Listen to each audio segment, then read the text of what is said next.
WCLN 1170 Radio and Star Communications Channel 16 proudly present the We Should Know Show, an upbeat, informative look at people, places, and issues facing our community. This education-based analysis of issues will remain positive and informative. Now, here's your host, J.W. Simmons, as we consider closely what we should know.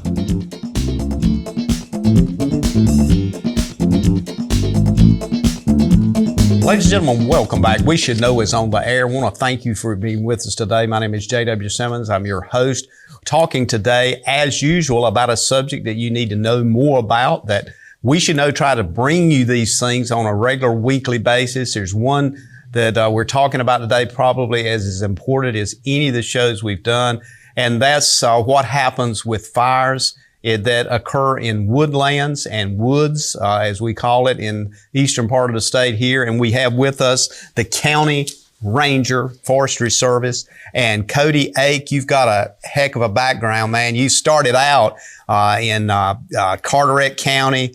You've been involved in a lot of things going on with the fire service, particularly in the area of education. You've actually worked fire lines in the woods doing wildland fires. We've looked at firefighting and the kinds of things that goes on, but I don't know of anybody that I could talk to more, particularly as I look at your experience in Robeson County, your experience with Bladen Lake State Forest. You understand the critical aspect of those things, but at the same time, the zero in part that we talked a little bit about before we started is the things of woodland owners and what that means. I want to thank you for taking time in your busy schedule to come in and sit down and talk to us today. JW, I appreciate you letting me be a guest on your show. Well, thanks for being here. And I want to go ahead and open this up. I've give everybody a little bit of a taste here of your background. But we got, I guess, alerted. We've seen woodland fires in this state. You have. We've obviously seen some of those on the media. But this thing that occurred in California recently, that was covered so vividly with national media, has gotten people talking a bit about how, quote, safe we are. What do we need to know about woodland fires? How do we get help in better understanding? And when I looked up, the guy that knows about it here, the Forestry Service came up, but the name that came up beside of it was Cody Ake. So you're here for that. I want to kind of open it up today, though, with the conversation about how did you decide, and where was that moment a decade or so ago when you decided that this was a profession you wanted to get in? So it actually started beyond the 10 years that I've been with the Forest Service. It actually started back in 2012 when I was a senior at NC State University. I went there for 2 years with the Ag Institute to major in landscaping. But when I was getting to the end of my time there, I decided to go a different career path or look at a different path, and forestry was something that was brought up, and that was brought up from my dad.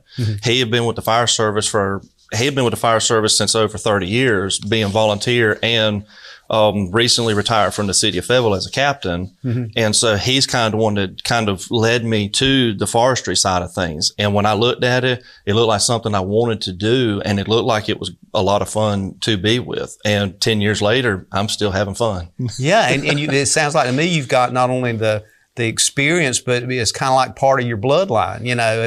You've got a lineage here that you're following. Yeah. So my family, pretty much from my dad all the way to my dad's youngest brother, they're both firemen with the city of Fayetteville. My cousin, which is my dad's youngest brother's son, he's on the city of Fayetteville as well. I decided to go to different direction. I decided to go to the wild side. Wow. So.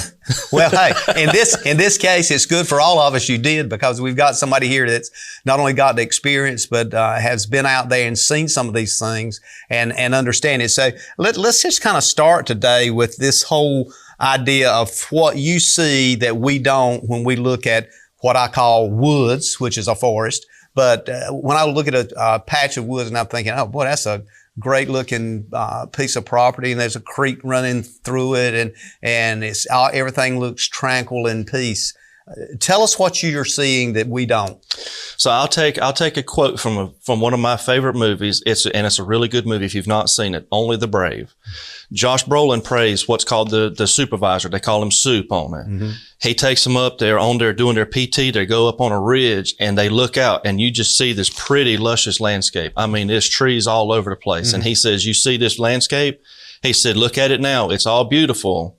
But what you need to realize as a wildland firefighter, it's nothing but fuel. It's nothing for fuel for that fire to burn. Wow. Because you can go from something that's luscious and green like that to something that looks like a toothpick. How does that landscape that you just described, how does it become such a huge inferno so quick? I mean, because it just seems to me, and I'm reflecting with California, I'm reflecting recently, what happened in the mountains right here in North Carolina, not only with Hurricane Helene and the flooding, but then the opposite occurred when we had the wildfire up there. So how does that all of a sudden turn into that blazing inferno? So it takes years. It's not something that happens like in a short amount of time. This is something that takes place whether, be 2 years, 3 years. In some places it may take 30 or 50 years. I know out in California, like a lot of what we've been seeing with that, a lot of those places haven't been burnt in the last 100 years that the U.S. Forest Service has been a agency. And they actually had a policy in place many years ago that they had the policy, they had to put the fire out at 10 o'clock that morning. And if they couldn't get it out at 10 o'clock that morning, it had to be 10 o'clock the next morning, and so on and so forth. So they were trying to keep it small. And that's kind of what we try to do, is keep it small. But at the same time, what they didn't do that we do is we burn out behind us. So that way it keeps it from getting any bigger. Where the feds and everything in California, they don't do that. It's not a common practice for them to do. Is each state, Cody, structured different as it relates to the kinds of services that you do? I mean, your whole agency falls under this multi-billion-dollar operation with the North Carolina Department of Agriculture. Is each state structured differently? Is that kind of the norm for other states? No, each state is structured differently. And to give you a perfect example, I'll use North Carolina and South Carolina as a great example. So when we go in the woods, we have 2 tractor plows that's in our county alone. We have a John Deere 700 and a John Deere 750. We take them, and it's a modified plow that's on the back. We drop that and we go in the woods trying to keep the fire from getting any farther and any bigger than what it is. But while we're plowing, you've got one person that's walking behind them that's got a drip torch, and they're lighting that line off. What you're essentially doing is you're expanding that control line farther than just having a plowed line. Gotcha. South Carolina does not do that. They have smaller tractors than what we have. In fact, one operator in South Carolina said that their tractors were like Tonka toys compared to what we have. So, and they've got a smaller plow that they use, but the operator does everything. He's pretty much there. He looks at the fire, he calls it into their ops, and then he goes around it, he loads up and goes home.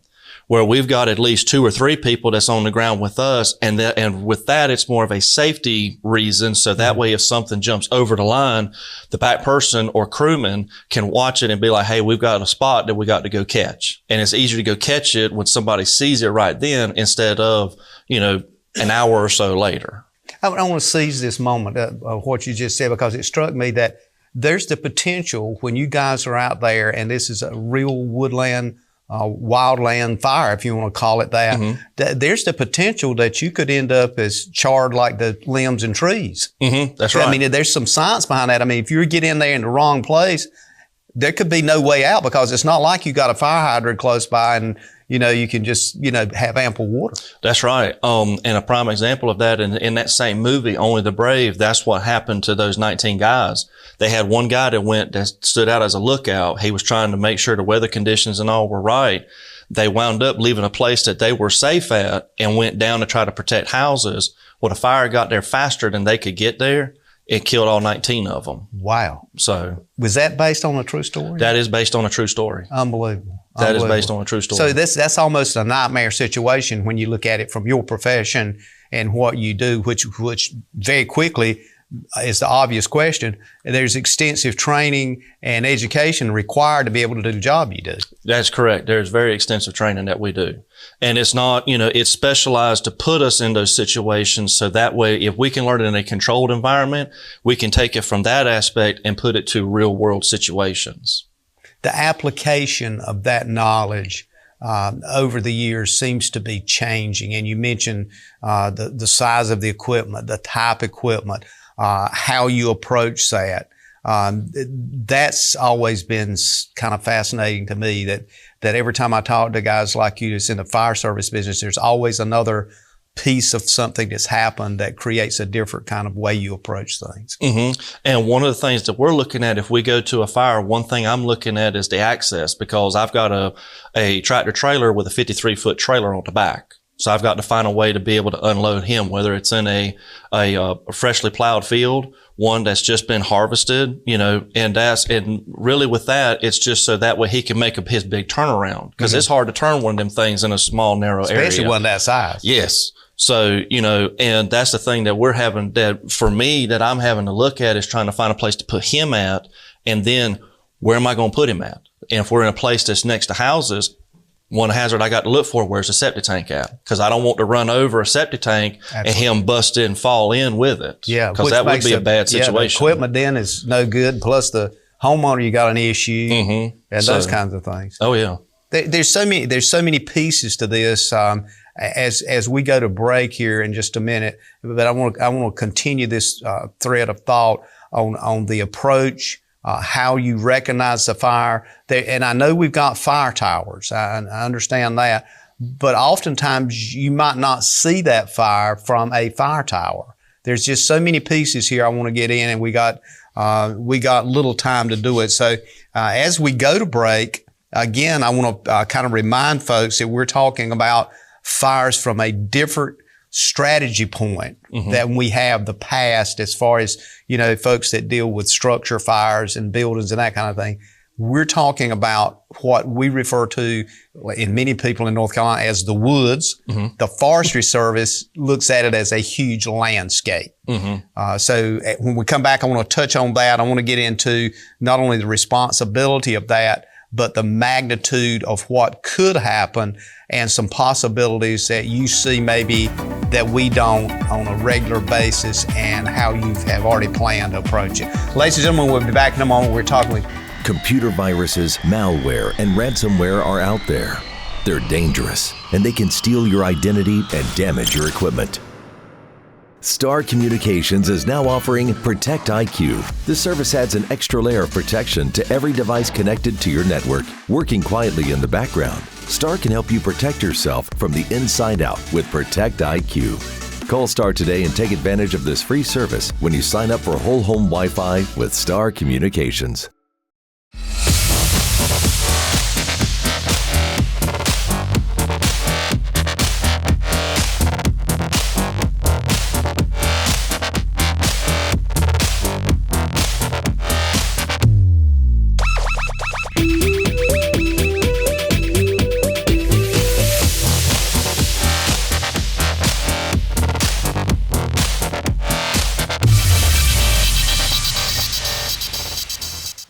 How can your friend save you money? It's easy. Refer a relative, coworker, neighbor, or friend to Star Communications. Friend signs up for high-speed internet service. Friend's new account is confirmed. Friend gives your name to our service representative as the one who referred them to Star. You receive a $30 internet credit.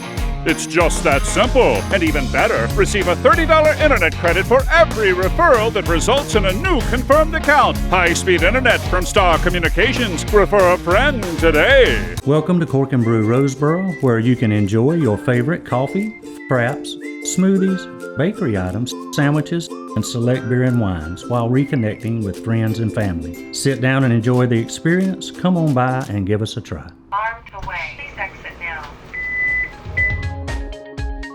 Maybe you can't be in two places at one time, but you can see two places at one time with the help of Star Communications Security. During the month of February, purchase an alarm system with a monthly video package from Star Communications and receive one free indoor camera. Record the day's activities. Remotely monitor what's happening with live video. See, hear, and talk with those 2- and 4-legged loved ones you left at home. Security from Star Communications.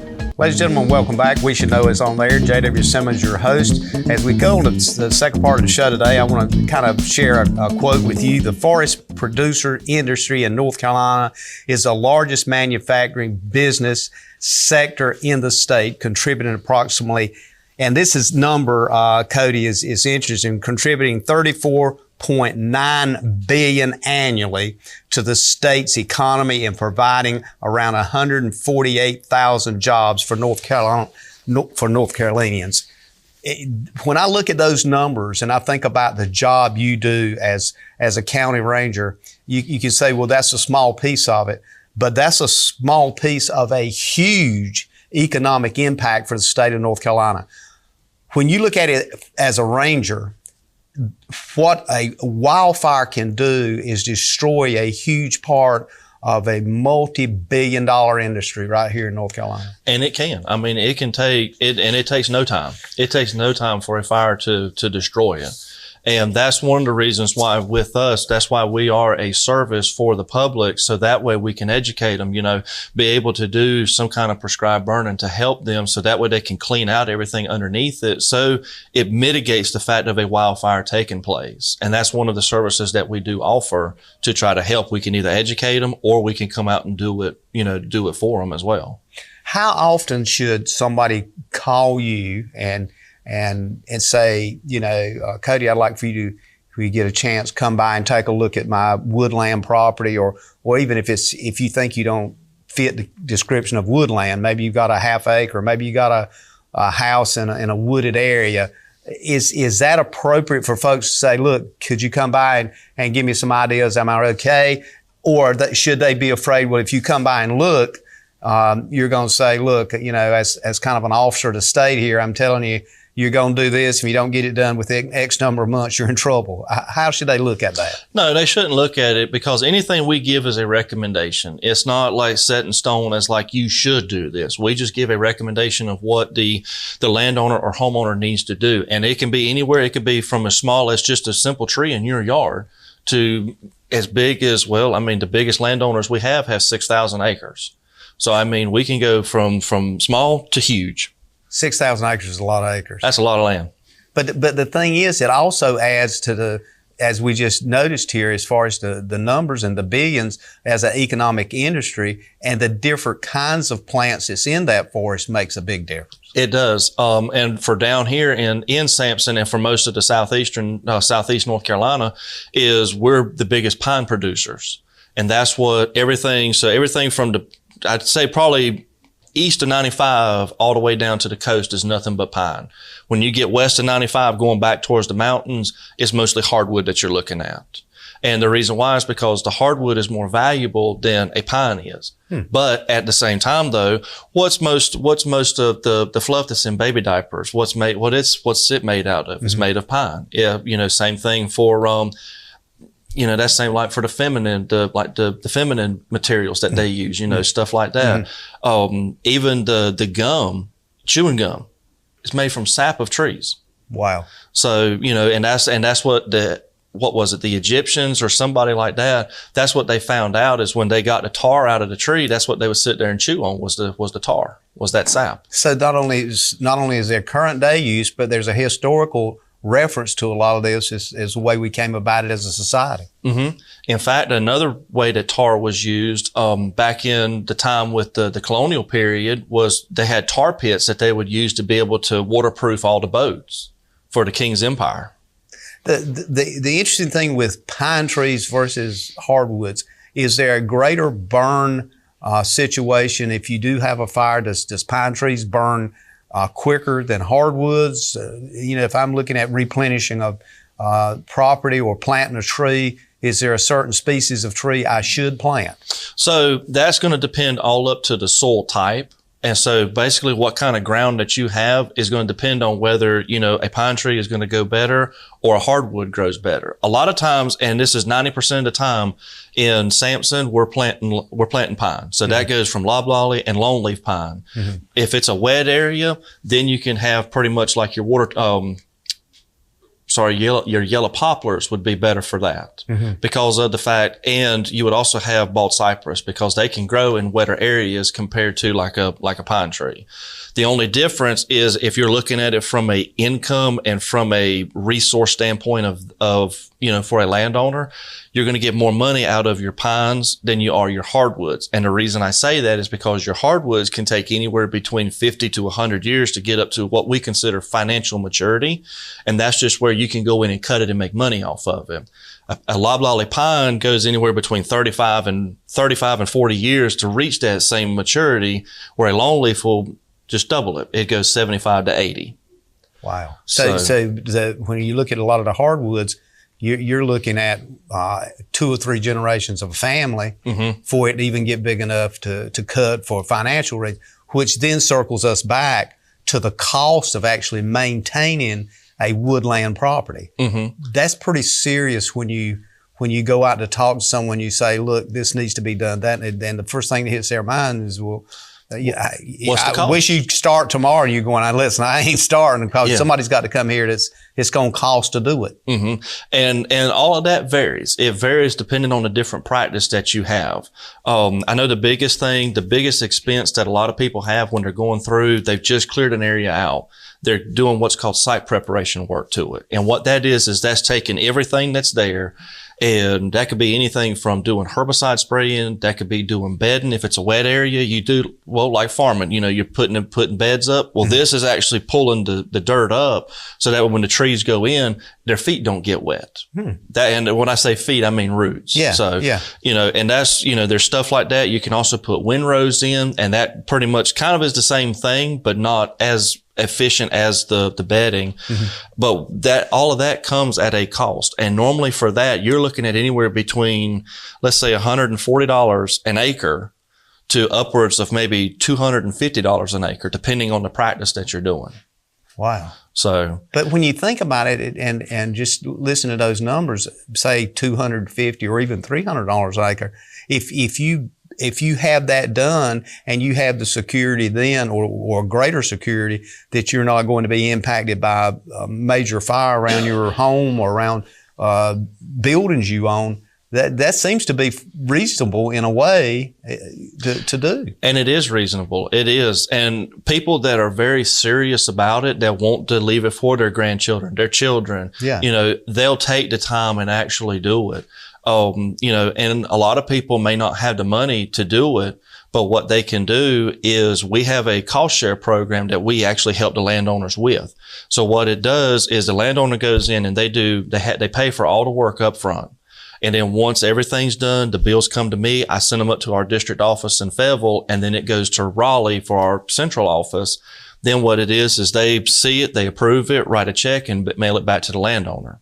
And it's a percentage based off of what they've paid. So let's say somebody pays $7,000 for everything to be done to plant their land, then 40% of that $7,000 goes back to the landowner.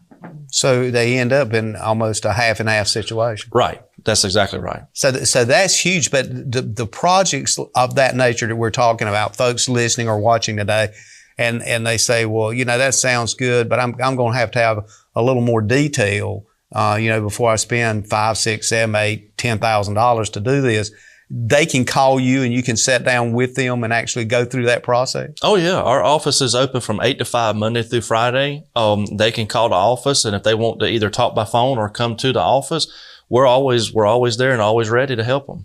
Does it concern you that as property is utilized more and more for farming and agriculture, as property is utilized more for apartments and housing complexes? I know it's a big issue for ag people because they got to have some places to grow vegetables and stuff that they grow. Right. But does it concern you that the forest land is being invaded more and more by the need for farmland and the need for houses? It is a concern because the thing that I'm looking at, we're taking forest area, a place that, can essentially make that landowner money, and we're turning it into something that for how many years of being a housing development may never, we won't never get that land back. And that's the thing that I look at, as a forest ranger, is looking at it from that aspect of what we've lost. And that's something huge that can hit. Does the Forest Service do mapping and look at it not only from a granular scale, but from a broad scale as to the movement in the state of North Carolina. And the reason I bring that up is that recently I was reading some stuff about how Wake County and the urban areas in Wake County are expanding to suburban areas, and how these suburban areas are impacting Johnson County and adjacent counties. Is that really a particular issue looking, down the road 5-10 years out? I could see that being an issue, in the foreseeable future. I really can. Do you feel like that, because I see you guys on the front lines of this, and again, as we talked about in the opening today, it's not something that everybody really looks at every day from the depth you do, but do you feel like you've got enough, how should I put this, push behind what you see to make folks understand this on the governance level?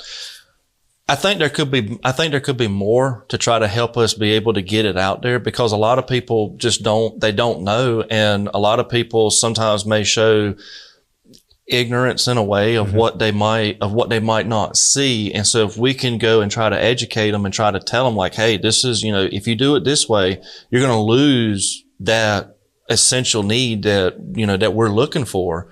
And then that kind of opens their eyes a little bit more, and it kind of helps divert, to the direction that sees fit for them.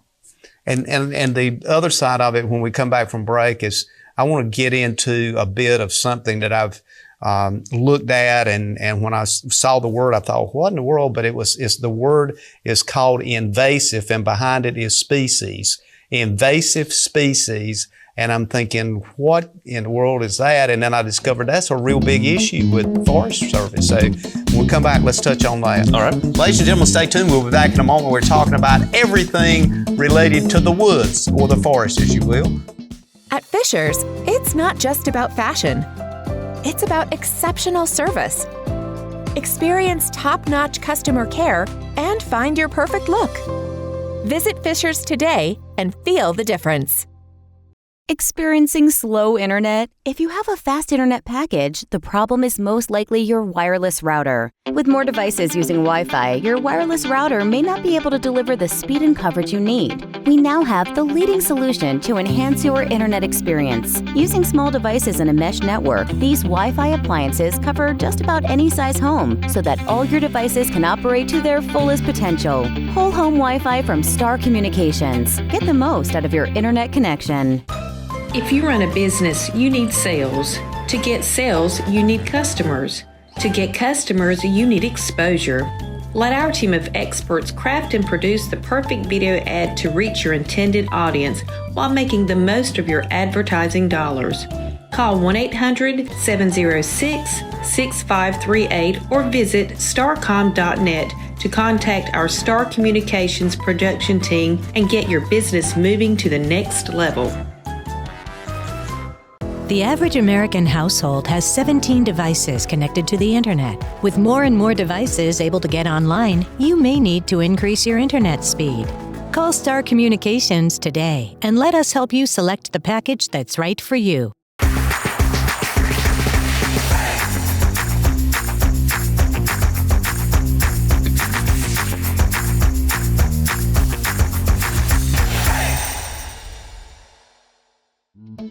Ladies and gentlemen, welcome back. We Should Know's on the air. J.W. Simmons here, your host. We're talking with Cody Ake today, who is the forest ranger for Sampson County. Saying that, Cody, it's like when I introduce you and I just say that, but then when I start tying these multi-billion-dollar function that you represent in the state, and you're one of many county rangers out there. But the reality is there's a lot of moving parts. Some of those that we've already talked about with wildland fire, some of these things that we've talked about that is just destructive. But one of the things I want to kind of get into on this segment is this thing called species that literally, how should I put it? The word is invasive when you look at it, but it's even more than that. It's something that changes the woods or the forest into something that nature didn't intend it to be. Right. So I'm going to let you pick up on that. You had a good point. We were talking on break about that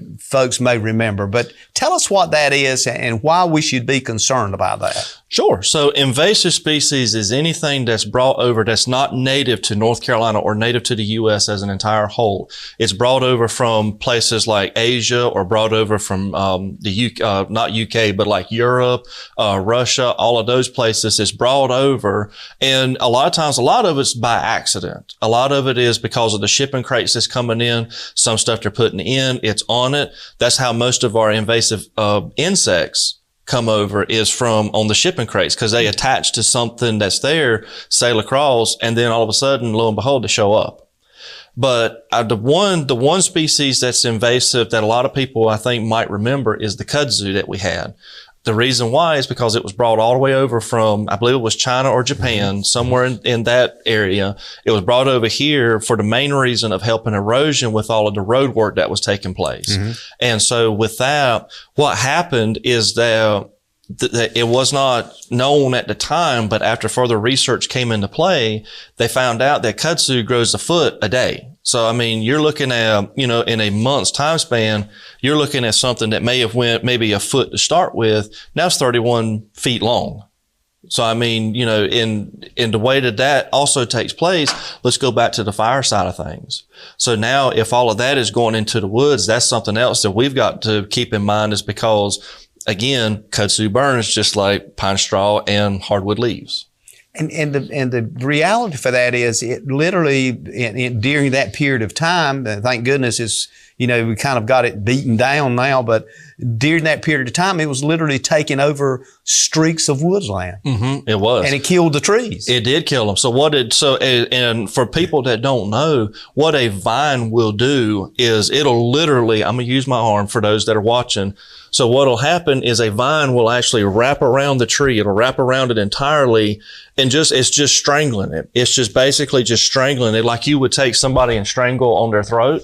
That's what it's doing. But it's not a real fast thing. It's something that takes months, takes years.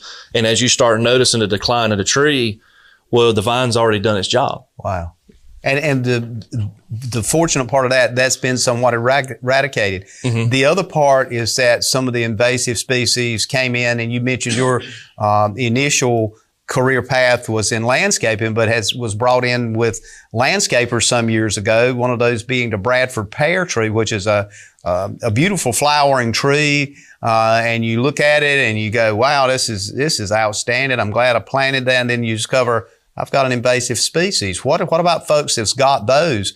How quick should they get them down, and how critical is it that they do that? So it depends on, and I can use my yard for an example, because I got 4 that I've got growing. They've been there since my grandfather built the house in 1977. So they've been there for years. But the thing is that with a Bradford pear, one of the biggest issues that happens with that, and I'm flipping to the landscaping side of things, is that they have a weak stem. So basically what it is, a branch comes off and there's a narrow part that's there with it. Well, the limbs are not strong to start with. So any wind or ice storm that comes through, that limb breaks off. But as far as for the invasive side of things, it's something good to go on ahead, cut them down, get them cut, burn them, do whatever you want to, and then take the root. What you can do is take the stump. If you have a big enough tractor to pull it, is pull the stump out, and hopefully all the roots and all come out. Or if the roots don't come out, what you can actually do is go and buy a herbicide. And we have a list of herbicides. If you contact our office, we can tell you what that is. That'll be able to help take care of the roots, so that way nothing will come back. But clearly get it down and haul it off and throw it away or what have you, so it can decompose. That's correct. Have you noticed those trees taking over forest land over time and so forth? I have not noticed of them taking over forest land. I know we did one year had a study. This has been, I think, in like 2019, 2020, they had came out with a study for the Bradford pears, but they were looking at the male species, because there's a difference between the two. The male species has thorns that come off, just like a rose bush does, where the females don't. And that's the thing that we were looking at for the males. And when I was in Robinson at that time, we found Bradford pears, but they were the female variety. They weren't the male variety. So one grows less invasive than the other, or are they the same? They're basically on that same invasive species. Yes. Yeah. And so you wouldn't want to get them, start seeing them around in your landscape, around the edge of your woods or forest. You wouldn't want to see these things popping up, beautiful white trees, and because then you got a problem. Yes, sir. That's correct. And another one too that I've actually seen in the woods that is very invasive is the Chinese privet. That is something that is very hard to get rid of. And what it does is it pretty much, have you ever seen the Lord of the Rings? The Lord of the Rings movies, you know, in some of those places where they go, or maybe the Hobbit I'm thinking of, where they go into the forest that they're looking for the woodland elves. There's places that's just like that, where the Chinese privet grows so tall you can walk underneath them. So it's kind of like a pine or an oak. Mm-hmm. But it's a one big bush, and what it does is it grows up and makes an arch. Yeah. And so that actually then inhibits other trees that can be productive for the woods land. Right, because that's taken any kind of a source from them. So it's taking water, it's taking nutrients, it's taking sunlight. And so all it's doing is choking everything else that's underneath that Chinese privet. Now for landowners that maybe have these on their property and you want to get rid of them, at some point in time, I read that the service, whether it's Department of Ag or Forestry, I don't know, one or the other, would supply you with an alternative if you could show that you've actually taken down Bradford pears. Yes, we will. Is that ongoing, or do you think that'll continue to be funded? I think it'll continue to be funded. I haven't heard of anybody lately with it, but I'm pretty sure it might continue to be funded with it. One of the other things that I look at, that I know some of the farmers have mentioned this to me, and I've actually seen some of the areas, and it don't take you long if you're riding in any of the counties you've worked in. If you go over a bridge or a creek and the woodland seems to be devastated, is the insertion of beavers in our area. Where does that stand, and does that continue to be a problem for woods land? So it's kind of hand in hand how the forest and the beavers work. The biggest issue that you have is, let's say that you're trying, as a landowner, you're trying to keep your timber up, you're trying to keep it for production purposes. Well, let's say you got a river or a stream right down the road from where you're at. Mm-hmm. That beaver builds that dam, and then all that water goes onto your property that you're trying to get ready. Mm-hmm. That causes a bigger issue because of the fact that now, what's your seedlings going to do once you plant them? 99% of the time, they're probably going to wind up dying. Yeah. Unless you do decide to take it and just convert it from pine to some kind of hardwood like bald cypress. There's stuff like that. But necessarily that's where most of like the wildlife agency would come into play to assist with that. Right. There. And I think that's important for folks to understand, is what you do and the oversight you have. You see these things in the woods land and the landscape that represents woods land. And some of these beaver habitats, I'll call them a beaver habitat, you can look at it and there may be 5 acres just decimated. There's nothing there. Mm-hmm. And also at some point in time, I was looking where the Department of Transportation has folks, if it is affecting the roadway, and sometimes it does, they'll send people out to actually trap beavers. Mm-hmm. Is that something you get calls on? Have you seen it a lot? And is it more in the northern or southern part of the county, or is it more in Bladen as opposed to Sampson, or is it just kind of all over? It's basically all over. I've not really seen that personally as far as with the 10 years of being here, but I know it's a practice that can happen. And I know that there's also private beaver trappers that landowners can call to help them, on their property as well. As we continue to talk and coming up on our last part of the show today, I want folks to understand we're going to put a number up they can reach out to you or call you, because I feel like people will maybe go out, and if they do have woodland, they may look at it and go, I believe I'd love to get somebody to kind of give me some advice here. But just to be clear, you can go look. It's not an issue that they've got to be afraid of any kind of enforcement. There's no cost involved for you to take a look.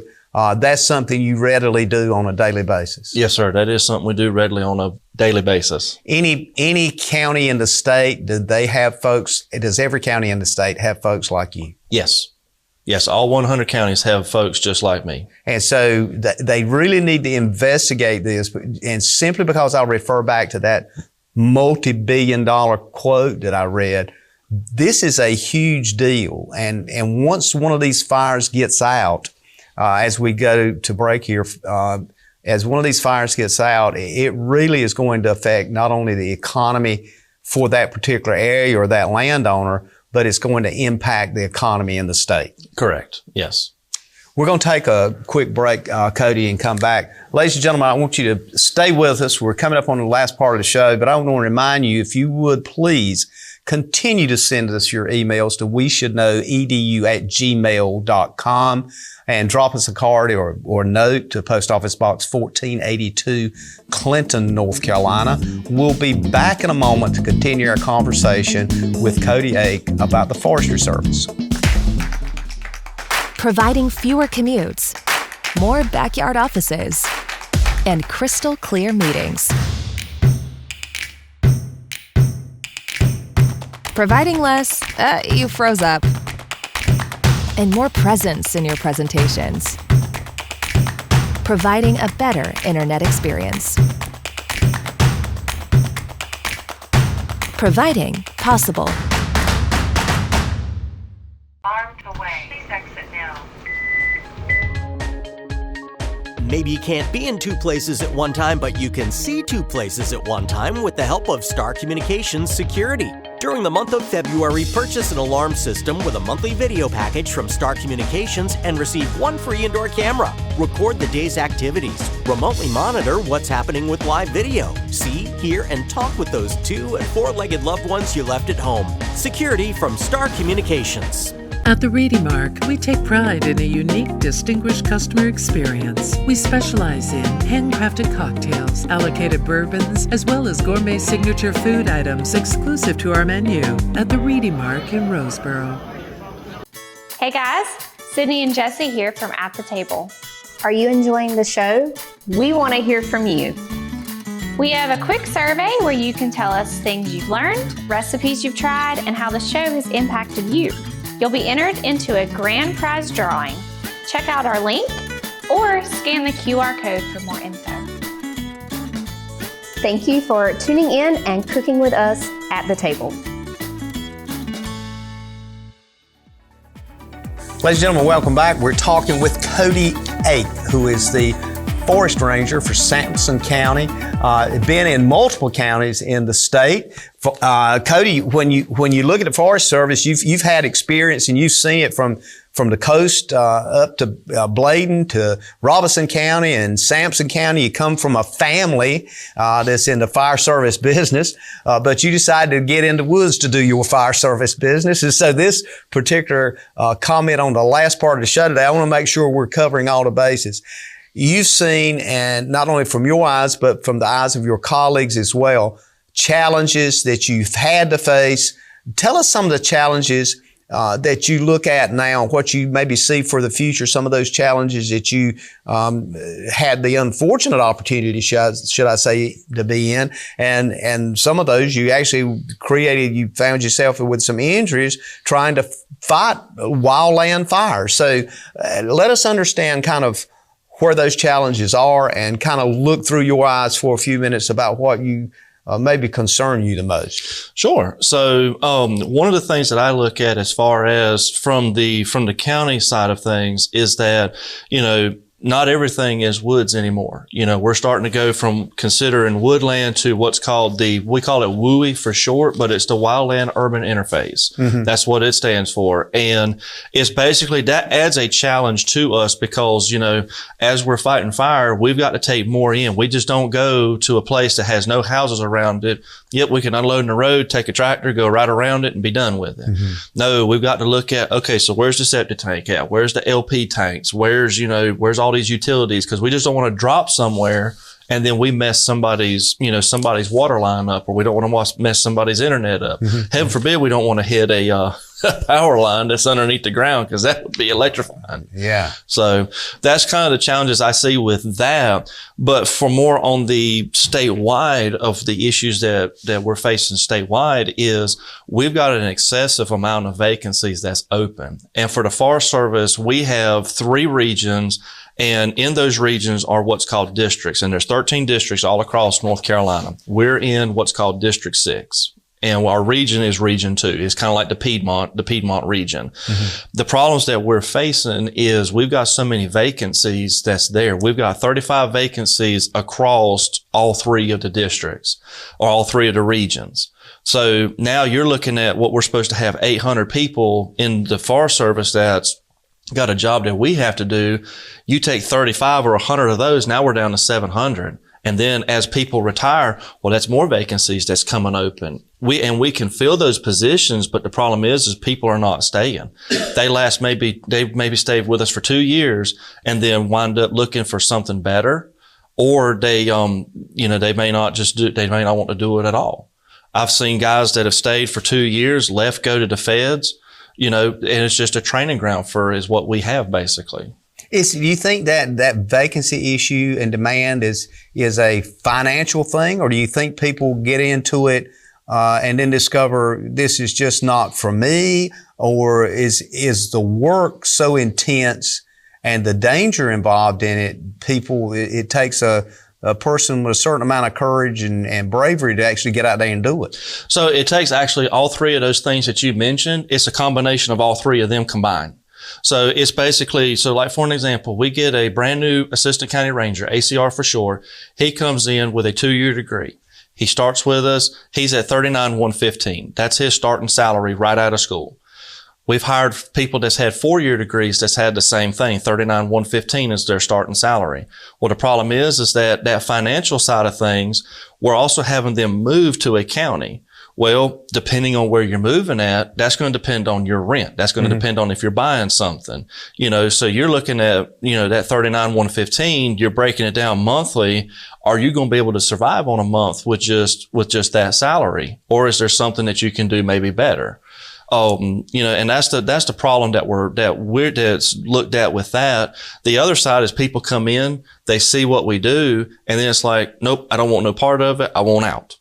It's one of those things. In fact, there was one in another county that, when I said the 8 to 5 that our office is open, fires just don't happen 8 to 5. That's right. We go at night. I've gone at a structure fire that caught the woods on fire at 2:00 in the morning.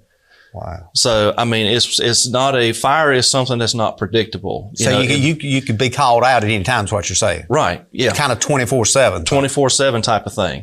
And that's the thing is that people, they look at it and they say, well, I only work 8 to 5. Well, then when those fires start popping off and it's like, this ain't what I signed up for. I'm gone. Yeah. It's stuff like that.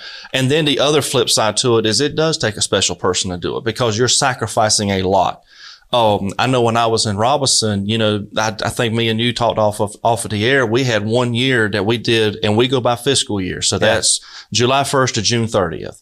There was 650 fires when I left Robinson County that we had went to. In 1 year? In one fiscal year. Wow. And I mean, that's just what we responded to. Now the fire departments, it was every bit of maybe 2,000 to 3,000. Yeah. But now there's 30 fire departments that's there compared to 6 people that's working for Robinson County. So that's a drastic difference. Good. Okay.